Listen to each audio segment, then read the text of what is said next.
Olá, quinta-feira, 22 de janeiro. Hoje a gente fala das mudanças que o governo federal fez nas regras para a concessão de benefícios previdenciários. E ainda hoje, Endurbe altera o trajeto de diversas linhas de ônibus. As mudanças fazem parte da remodelação do transporte coletivo na cidade. Banho no balde. Nova técnica ajuda os pais a acalmarem os recém-nascidos.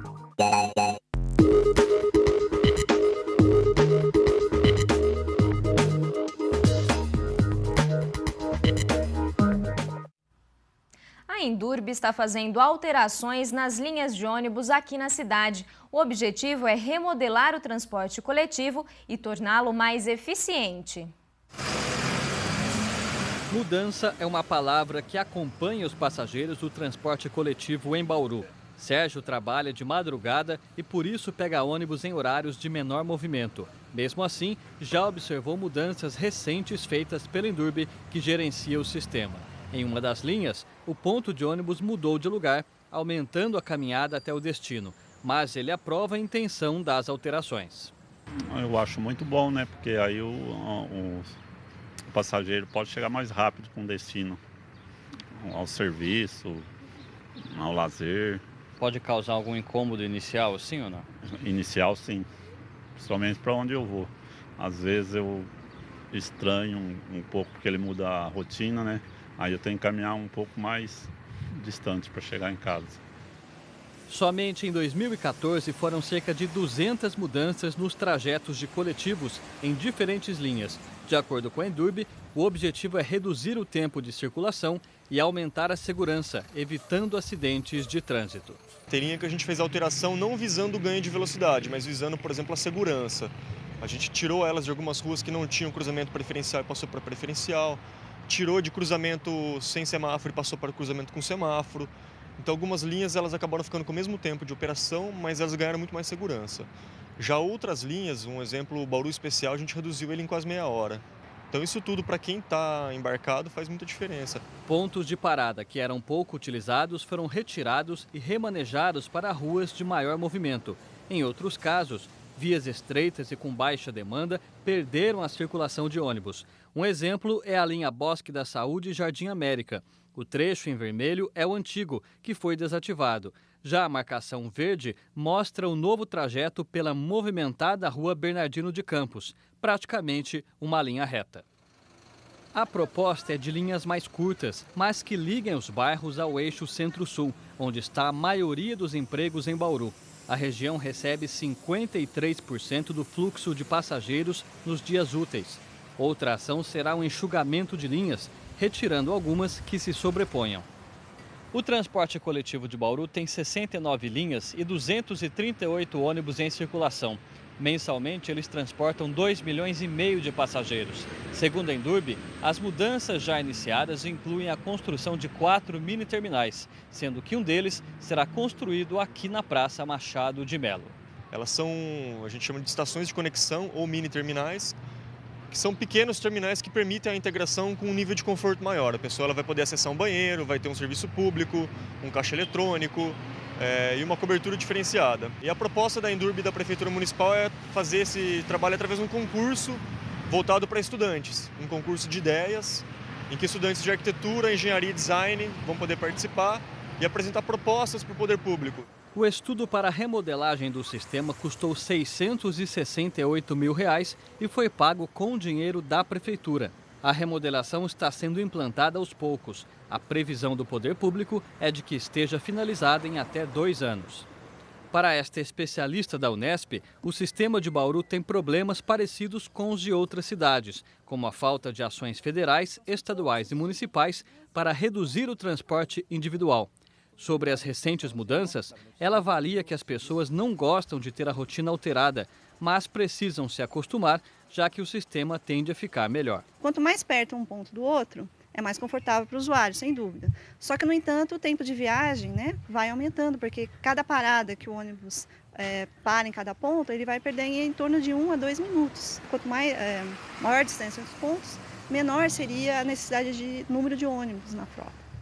E aí isso vai ter um impacto significativo no preço da tarifa. Então, os pontos mais espaçados teria uma velocidade maior, né, de percurso, né, e o tempo de viagem, e com isso teria o valor da tarifa reduzido.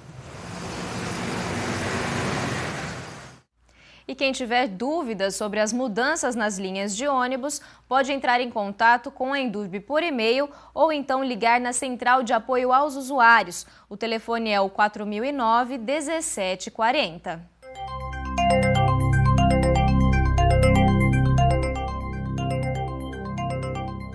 Com a chuva que caiu ontem à noite, a média acumulada neste mês chegou aos 110 milímetros e já superou a registrada em janeiro do ano passado, que foi de 104,6 milímetros. Vamos saber se vem mais água por aí nos próximos dias.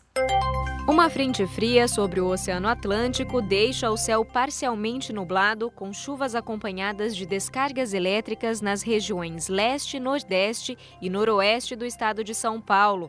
Em Bauru, o tempo se mantém instável. Pode chover ainda hoje no fim do dia e amanhã. A umidade do ar está em 52%. São registrados ventos de 9 km por hora.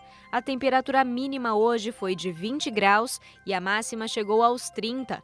Para amanhã, a mínima prevista é de 18 graus. Já a máxima não deve passar dos 32. Depois do intervalo, você vai conhecer uma técnica que acalma os recém-nascidos, o banho de balde. A criança tem a sensação de ainda estar no útero da mãe. Não saia daí, voltamos já.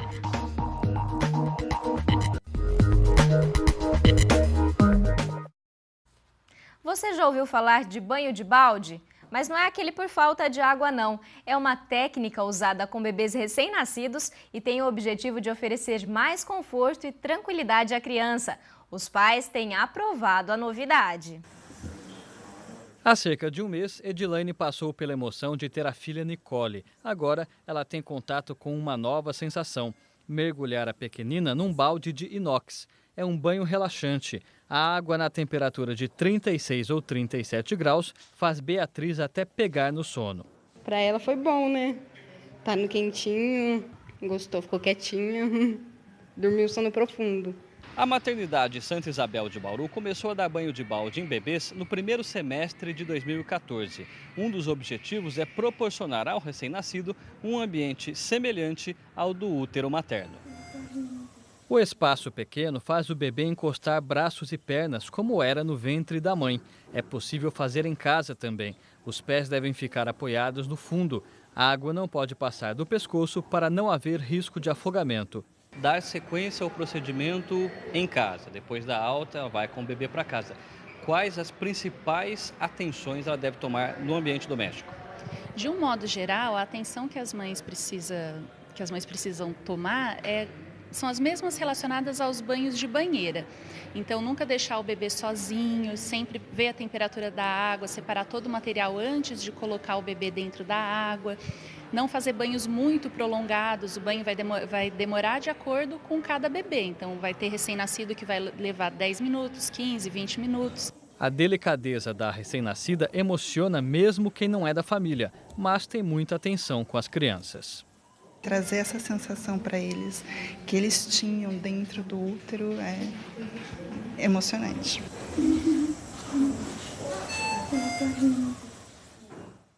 Só para reforçar, o balde só deve ser usado para o banho da criança. E se o recipiente for de plástico, os pais devem observar se não há nada que possa machucar a criança. Agora a gente muda de assunto. Com o objetivo de economizar 18 bilhões de reais por ano, o governo federal tornou mais rígidas as regras para a concessão de alguns benefícios previdenciários, como seguro-desemprego, auxílio-doença e pensão por morte. Para esclarecer quais são essas mudanças, eu converso com a coordenadora da Comissão de Assuntos Previdenciários da OAB em Bauru, Ana Paula Moretti. Muito obrigada pela sua presença aqui no Nesp Notícias. É um prazer. Ana Paula, vamos começar falando do seguro-desemprego. O trabalhador que era demitido sem justa causa e tinha registro em carteira por pelo menos 6 meses, tinha direito a esse benefício. Como fica agora? Pela medida provisória, que ainda tem várias regras que vão entrar em vigor só a partir de março, Esse trabalhador que vai requerer pela primeira vez o seu seguro-desemprego, ele tem que ter trabalhado por 18 meses nos últimos 24 meses. No caso de ser um segundo pedido de seguro-desemprego, esse trabalho tem que ter ocorrido por 12 meses e só a partir do terceiro é que continua valendo a regra dos 6 meses. Essa medida foi apontada como uma forma de barrar as fraudes à Previdência, mas ela não acabou ficando restrita demais? O acesso ao benefício não acabou ficando restrito demais? Sim, existem críticas no sentido de que no caso do seguro-desemprego, esse trabalhador que vai requerer pela primeira vez, geralmente é jovem, está se inserindo no mercado de trabalho agora. E é mais difícil se manter no trabalho no começo da vida. Então, há críticas nesse sentido, de que isso vai prejudicar aqueles jovens que estão se inserindo agora no mercado de trabalho. Por outro lado, tem um fator positivo, acaba motivando esses jovens a permanecerem por mais tempo no emprego também, né? Existe esse lado de incentivo que eles tentem se aperfeiçoar, conhecer o trabalho para poder se manter no emprego. Então, são dois lados que precisam ser analisados. Tem esse fator positivo também.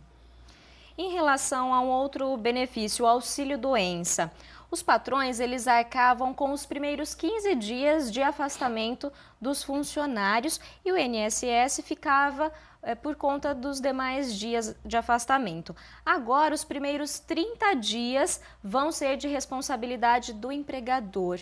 Qual que é o impacto dessa mudança para as empresas, principalmente? Nós temos no Brasil um grande número de empregadores que são micro e pequenas empresas.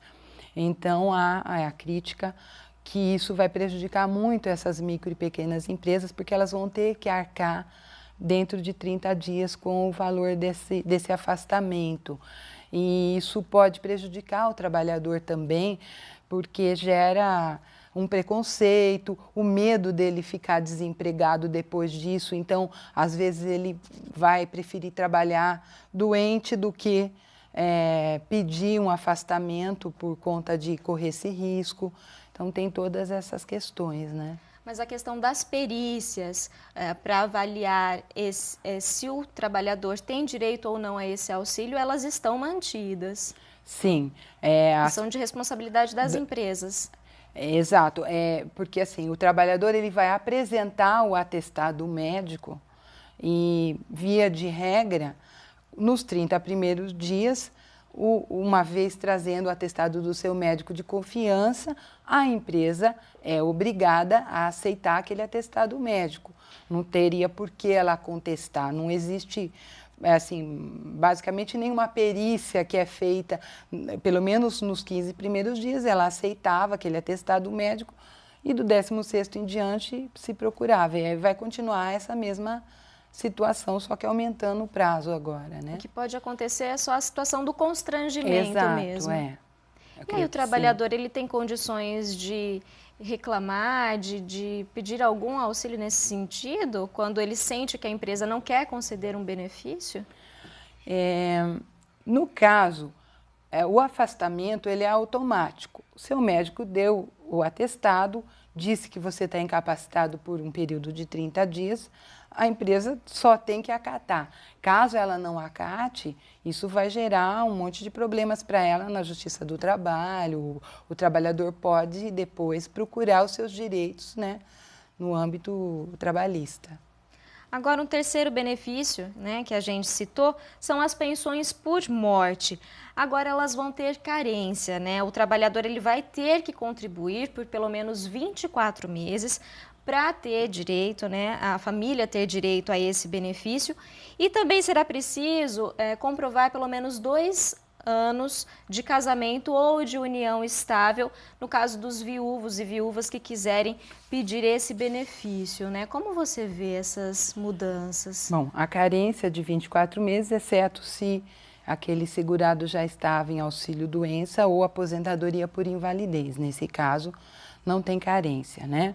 A comprovação dos 2 anos, se aquele cônjuge provar que ele é incapaz, também existe essa exceção à regra, ou se o óbito ocorreu por um acidente, então não há necessidade da comprovação.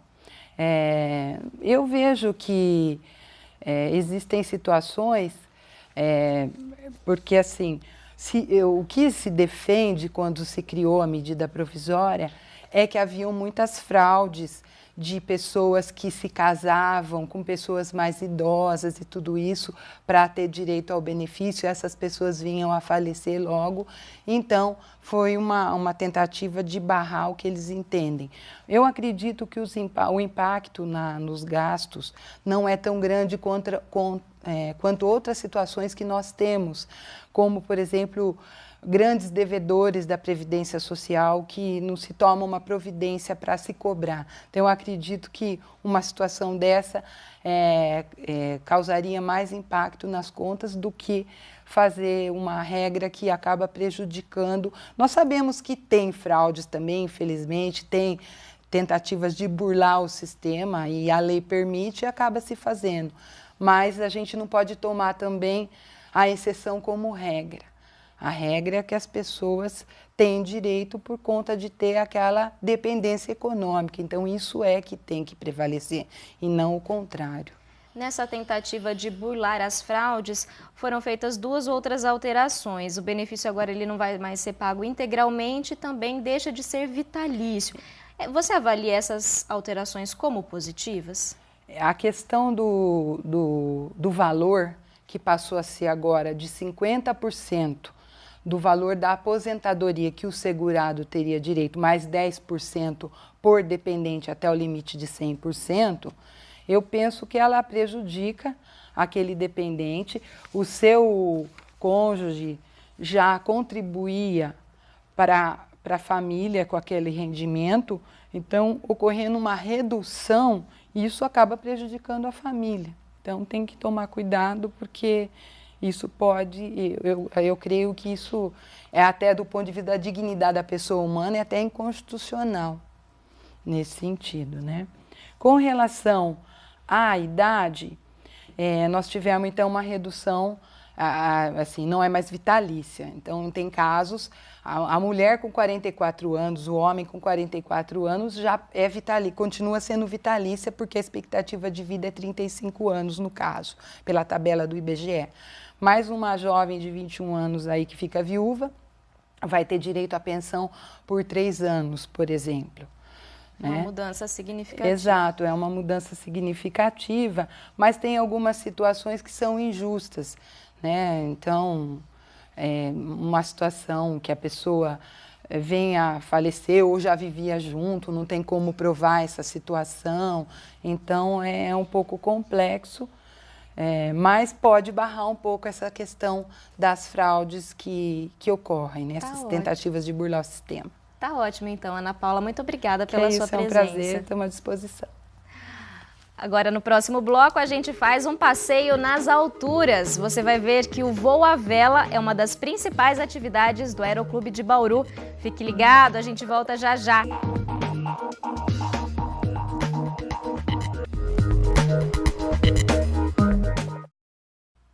Terminam nesta quinta-feira as inscrições no SISU, o Sistema de Seleção Unificada. Os estudantes que fizeram o Enem neste ano e não zeraram a nota da redação podem se candidatar até às 11h59 de hoje. De acordo com o balanço feito pelo Ministério da Educação, 2.500.000 estudantes já tinham se inscrito até o início desta tarde. A recomendação é que os interessados façam as inscrições o quanto antes. São oferecidas 205.000 vagas em 128 instituições públicas do país. O resultado da primeira chamada sai no próximo dia 26. Com 75 anos de história, o Aeroclube de Bauru é referência nacional na formação de pilotos e de profissionais ligados à aviação. Você vai rever agora que uma das principais atividades no local é o voo à vela. Em Bauru existe o mais bem organizado aeroclube do interior do Brasil. Em 1939, uma ideia que parecia utópica começou a virar realidade. Era fundado em Bauru um dos primeiros aeroclubes do estado de São Paulo. Um dos idealizadores foi o general Américo Marinho Lutz, eternizado nos jardins do clube. Ele queria uma forma mais rápida para vencer os 1.000 quilômetros de Bauru até Corumbá, destino da linha férrea no Mato Grosso do Sul. 75 anos depois, a ferrovia ficou meio esquecida, mas os céus de Bauru continuam enfeitados com as asas da aviação. Uma das principais atividades do aeroclube é a formação de pilotos, privado e comercial. E para conseguir o brevet, muitos deles começam nestes aviões sem motor. Bom, o planador, ele voa basicamente igual a um avião. Ele tem os comandos iguais de um avião, né? Sobe, desce, vira para os lados iguais a um avião.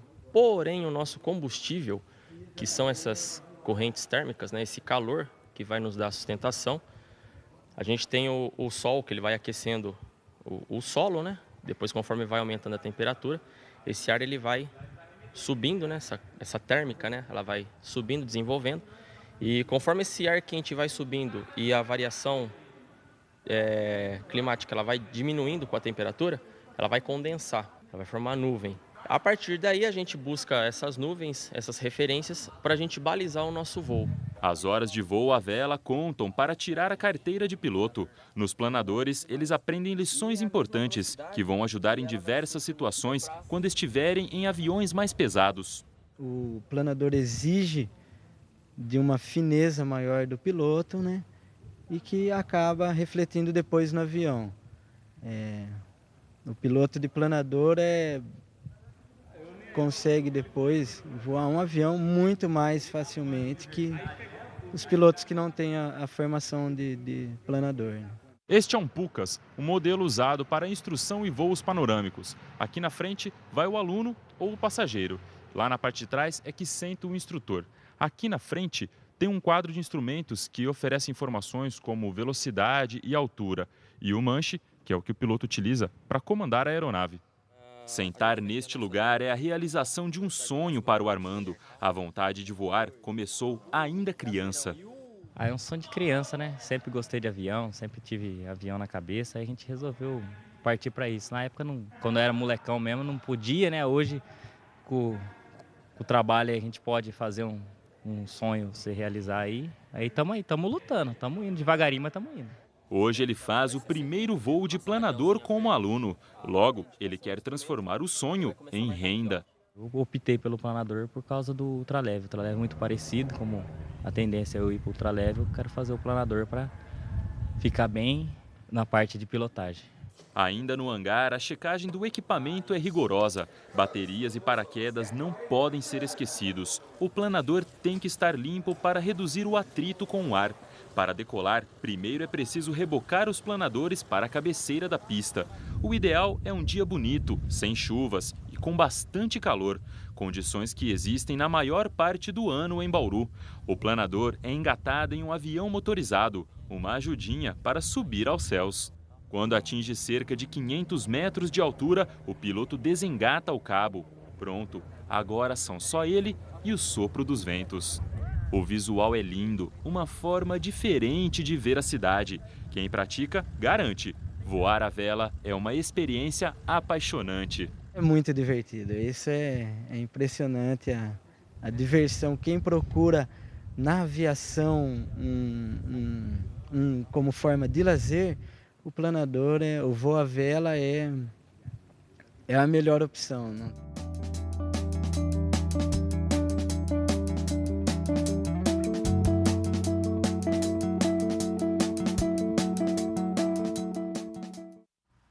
Por hoje é só, eu volto a te encontrar amanhã ao vivo às 5h30 da tarde. Tchau!